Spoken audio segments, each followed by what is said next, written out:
Ricardo Valderas, entre otros temas que tenemos en esta ocasión, anuncian detención de políticos en la operación Enjambre, específicamente en Morelos.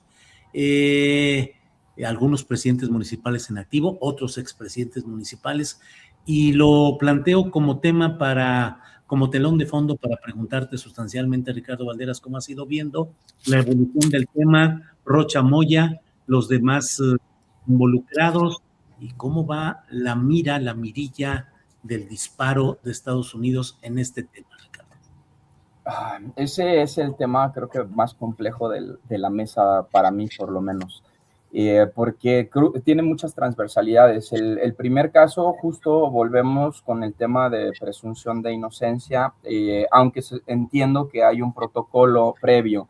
Yo honestamente soy más partidario de las operaciones fiscales. ¿Por qué lo digo? Porque las operaciones fiscales son más rastreables.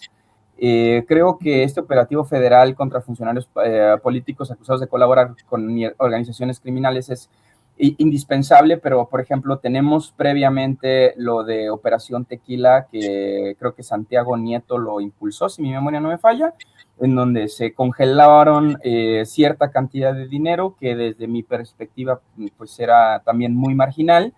Y al final los resultados luego del operativo, de la operación Agave Azul se llamaba, pues fue que Enrique Alfaro salió a decir que el Mencho había infiltrado a la fiscalía y no tuvo repercusiones. Otra vez me parece que tenemos, que estamos actuando parchando las cosas y no de fondo. Las administraciones en materia de seguridad tienen el déficit de que aparecen con un sistema que está totalmente cooptado, que las investigaciones se inician a través de los ministerios públicos y los ministerios públicos ganan muy poco, pero también tenemos jueces corruptos, pero también tenemos un poder judicial que luego es muy fiscalista. Es decir, el escenario en bruto es muy complejo y requería de otras adecuaciones, particularmente la que más exigía durante el proceso del reajuste a la reforma al Poder Judicial que mucha gente celebra. A mí me parece que no hay que celebrar algo de esa naturaleza, que es más complejo que solo vayan y voten por los jueces. Lo he dicho en muchos espacios. Yo tuve familiares en el Poder Judicial y entiendo algunas de las partes, no todas. Creo que Federico Anaya nos podrá ilustrar más a profundidad en ese sentido. Pero más allá de que vayas y votes por los jueces, lo cual lo vuelve en un certamen de popularidad, pues la reforma, la que hace falta para que esto sea eficiente y no estar persiguiendo cabezas de una hidra que tiene 1000 cabezas, sino pararla en seco, pues debería de haber comenzado por una reforma que generara un sistema de investigación más eficiente que el que tenemos con los ministerios públicos, que además tiene un escalafón bastante complejo, también es multisecretarial, lo cual hace que no se puedan homologar criterios y entonces al no ser transparente, no tener criterios homólogos, porque lo que es un delito en un estado no es un delito en otro, y para muestra un botón, todavía hasta el día de hoy el Código Civil del Estado de Jalisco tiene un apostillado de la Suprema Corte porque atenta contra la Constitución y no hay responsables de nada y tú te expones como persona LGBT a que alguien de un registro civil te diga que no te puedes casar, ¿no? Estas cosas pasan en México y creo que estamos actuando por presiones geopolíticas que son muy de ahorita en un problema que tiene 50 años operando y más allá de que está muy bien que se presenten 25 cabezas, pero ¿y luego qué? ¿No? Y estas, al final del día, pues, ¿cómo va a cambiar esto en términos de seguridad? La vida cotidiana de las personas. Digo, tenemos estos protocolos en Sinaloa que ya tiene una guerra de 2 años y que sigue siendo el estado en donde más asesinan personas en el país, ¿no? Y eso no cambia. Entonces, si ya demostramos desde el sexenio de López Obrador que buscar cabezas no baja los índices delictivos, el replicar esto me parece bien como respuesta para las tensiones geopolíticas, pero un tanto insuficiente para la realidad de México. Bien, Ricardo. Federico, sobre este mismo tema, ¿qué opinas? Operación Enjambre, actualización o circunstancias actuales del caso Rocha Moya y asociados judicialmente. Federico. Por cierto, quiero agradecerte el tema ahorita, porque cuando me lo mandaron dije qué horror de tema. Pero cuando empecé a checar de qué se trataba, me encontré con un señor llamado Irving Sánchez, expresidente municipal de Yecapixtla. Y yo dije, yo a ese señor lo conozco, lo he visto en algún lado. Ya no me acuerdo, Julio, perdóneme usted, si fue en Julio Astillero y la Jornada de San Luis o en Rompeviento, pero escribí una larga serie de articulitos acerca de Morelos y las mafias que nacen desde abajo, desde los municipios, y van creciendo hasta dominar el Congreso del Estado, la gobernatura y demás. Y resulta que los Sánchez Zavala, este señor que ya está preso, hasta donde entiendo, fue presidente municipal de Yecapixtla, pero también su hermano, Francisco Eric. Y Francisco Eric no solamente eso, sino que después ganó el distrito número 4 morelense, como diputado morelense, y el distrito incluye Cuautla Norte, Atlatlahuacan, Yecapixtla, que son los 3 municipios, y los otros que no se han mencionado son Ocuituco, Hueyapan, Tetela del Volcán, Temoac y Zacualpan de Amilpas. Bueno, en aquellos artículos, resumo, me parece que mostré, y ojo, lo hice de una manera muy superficial, pero basándote en lo que está en internet, en la prensa local de Morelos y la federal, tú puedes descubrir cómo los Sánchez, hijos de Francisco Rafael Sánchez Vargas, que también fue presidente municipal de Yecapixtla en 1991, y doña Virginia Zavala García, la mamá, el agricultor de jitomate, ella comerciante de novedades en Yecapixtla, crearon un clan que hoy tiene transporte material en Cuautla y Yecapixtla, comercialización de fruta, una granja porcícola y de pollos, por cierto, iguales que los de Soledad de Graciano Sánchez, don Julio. Ajá. O sea, fíjense cómo de abajo van haciendo un tejido social que puede ser muy legítimo. Pero este señor, Francisco Eric, el hermano del hoy preso, era la cabeza del Congreso morelense en la última parte del sexenio de Cuauhtémoc Blanco. Se pelearon a muerte con Cuauhtémoc Blanco, pero también le permitieron muchísimas impunidades, a cambio de que él sostuviera las impunidades de los otros. En los artículos yo demostré que lo que hicieron estos políticos nacidos desde abajo fue crear un arreglo donde los del PAN en la zona de Yecapixtla tienen impunidad a cambio de concedérsela a los del PRI en otro lado y a los del PRD en otro lado. Y eso también incluye potencialmente a Morena y a cualquier partido. ¿Por qué? Porque así es la política de los seres humanos. Y ahí, contrario a Ricardo, yo creo que sí hay que ir a hacer la antropología política de la zona, y me parece que eso es lo que está detrás del informe de Ulises Lara.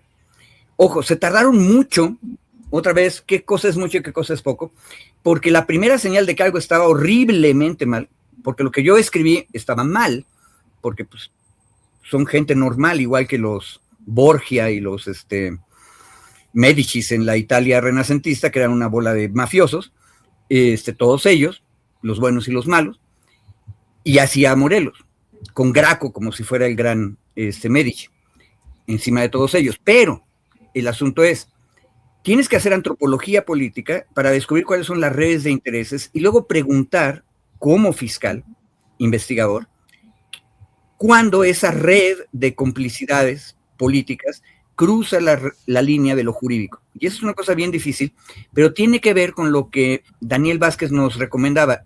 Tenemos que analizar las redes de macrocriminalidad. Y al parecer, a partir del video donde salían varios de estos involucrados ahora arrestados o perseguidos, con un capo local en una comilona, a partir de eso se hace una investigación, descubren lo que cualquiera hubiera podido ver de lo político legítimo, y luego hacen la conexión. Y yo lo que espero es que tengan un buen caso jurídicamente armado. Ahora, ¿no debería haber hecho esto la Fiscalía de Morelos? Pues no. Esa es la bronca. Y si no lo hacen ellos, lo tiene que hacer la federal. Ahora, otra vez, las reglas de atracción no son claras. ¿Por qué es la Fiscalía Federal la que lo está haciendo? No termina de decírnoslo, pero qué bueno que lo está haciendo. Porque yo le tengo un pero al nuevo régimen a partir de 24 en Morelos. Llevan 3 fiscales, Carmona, que era un horror y que venía de las complicidades de los Sánchez Zavala, por cierto. Carmona tenía el apoyo de los Sánchez Zavala, de Yecapixtla, pero ya se mandó a volar al señor Carmona, pero van 2 fiscales de Morelos y seguimos sin ver una mejor acusación para Cuauhtémoc Blanco, que todavía tenemos indiciariamente la señal de que cometió una grave violencia de género en contra de su media hermana. Esos son los hechos que conoce la sociedad. Y la Fiscalía de Morelos no nos ha dicho nada desde hace un año. El mismo año en que, al parecer, las autoridades federales sí descubrieron todo esto. Vaya, toda la arqueología y todo el mapa que se puede trazar, efectivamente. Imagínate que pudiéramos hacer lo financiero que dice Ricardo y lo antropológico que sugiero yo al mismo tiempo. Sí, bueno, sí. Yo creo que eso antropológico ya existe. No conozco a un solo periodista en ningún estado que no conozca quiénes son los caciques. El problema es que luego, por ejemplo, el hijo de Andrés Manuel haciendo negocios con los de Movimiento Ciudadano, ¿no? Que en el periodo a posteriori de que estaban determinando que la fiscalía estaba infiltrada por grupos de la delincuencia, ponen a representantes de Morena en Jalisco, a un señor que todo el mundo conoce, Eduardo Almaguer, que no estoy diciendo que sea culpable, ¿no? Pero que está constantemente señalado por un conflicto territorial en la zona donde se hace el virote, además. Es decir, la amalgama de partidos políticos evita en muchas ocasiones que la teoría se vuelva investigación, o que las investigaciones o los indicios que hacen los académicos, los periodistas, los juristas, porque los juristas también investigan y también hacen antropología, después se lleve a cabo, porque hay demasiados compromisos. Yo creo que en ese sentido, pensar que no se tiene el mapa de quiénes son los partícipes en la macrocriminalidad me parece medio inocente. Yo creo que existe y hay documentos fuertes, pero no entiendo el por qué no se unen y por qué no se hace público, ¿no? Esa es la parte que a mí me gusta. Y como no se hace, entonces luego está ahí en las broncas como las de Sinaloa, que hace mucho tiempo se hubiera podido hacer. ¿Qué es lo que dice Alejandro Páez Varela? No haces lo que tienes que hacer con tus fiscalías y luego te quejas de que Estados Unidos venga a hacerlo. Ahora, no tienen perdón de Dios ni de nadie los Estados Unidos, porque lo hacen cuando les conviene. Pero... Ricardo, sí, perdón. Sí, Federico, perdón. No, el asunto es, se hace la antropología, pero no se convierte en casos judiciales. Y creo que ese es el reto fuerte. Ojalá esto que acabamos de ver como noticia nos compruebe que ya lo hicieron. Si lo haces una vez, lo puedes hacer 2, 3 y va a mejorar. Y que el paso que sigue para que no se violenten derechos sea la transparencia. Porque tampoco está chido perseguir gente y ya, ¿no? Ricardo, respecto al comentario que hiciste de Andrés Manuel López Beltrán haciendo negocios con gente del MC, ¿te refieres a una sociedad mercantil para distribución? De un restaurante, sí. Un restaurante, ¿verdad? Allá en Guadalajara. Sí, antes de que se saliera del todo Enrique Alfaro de Jalisco, pues tuvimos esta noticia que además publica un periodista que es de acá y que es muy, muy buen amigo, y entonces la replico y digo, es que, ¿cómo, no? A ver, pues hay que hacer curaduría y esto no es curaduría, esto no le conviene al partido. De hecho, en un inicio, Andrés Manuel López Obrador invitó a Movimiento Ciudadano a la Alianza de Partidos de Izquierda. Yo soy el que le pregunta en el Parque Hundido, oye, ¿por qué de pronto sacaste a Enrique Alfaro y a Movimiento Ciudadano? No quiso responder, pero asumimos que pues no representaba los epítetos, ¿no? Los principios éticos que tenía el partido, y simplemente se fueron por un lado, pero en un inicio estaban invitados. ¿Qué hizo que se rompieran cuando Andrés Manuel López Obrador, padre, lo expulsara a ese grupo de la alianza, y qué hace que su hijo, como representante del mismo partido después, hiciera un negocio, ¿no? Empresarial? Estas cosas son las que a mí luego no... Soy muy exigente, como dice Federico. No, pero está bien, porque si eso se hiciera de manera orgánica a través de muchas instituciones, en sociedad civil, medios y en las instituciones de investigación todas, entonces lo que está proponiendo la presidenta ya estaría funcionando de facto, transparentemente. Bien, invitamos a quienes están siguiendo este programa. En unos minutitos estaremos con Valeria Duarte para tener información actualizada de lo que está sucediendo en Bolivia. Así es que, Federico Anaya Gallardo, postrecito, por favor. Nada más una invitación a hacer antropología ciudadana. Hay que ir sistematizando los chismes, convertirlos, verificándolos una vez tras otra, en información que le sirva a la ciudadanía para decir, oigan, no vale. Y hacer las preguntas que hizo ahorita Ricardo allá en el Parque Hundido. Oiga, ¿y por qué si primero vamos a ser aliados y luego no van a ser aliados con este señor? Por cierto, hoy vengo de naranja. Sí. Que no tengo nada que ver con eso. Pero invitación a todos para que hagan esto. Sistematizar los datos que tenemos a disposición. Y hay muchísimos. En los temas que tratamos hoy ya lo vimos. Federico.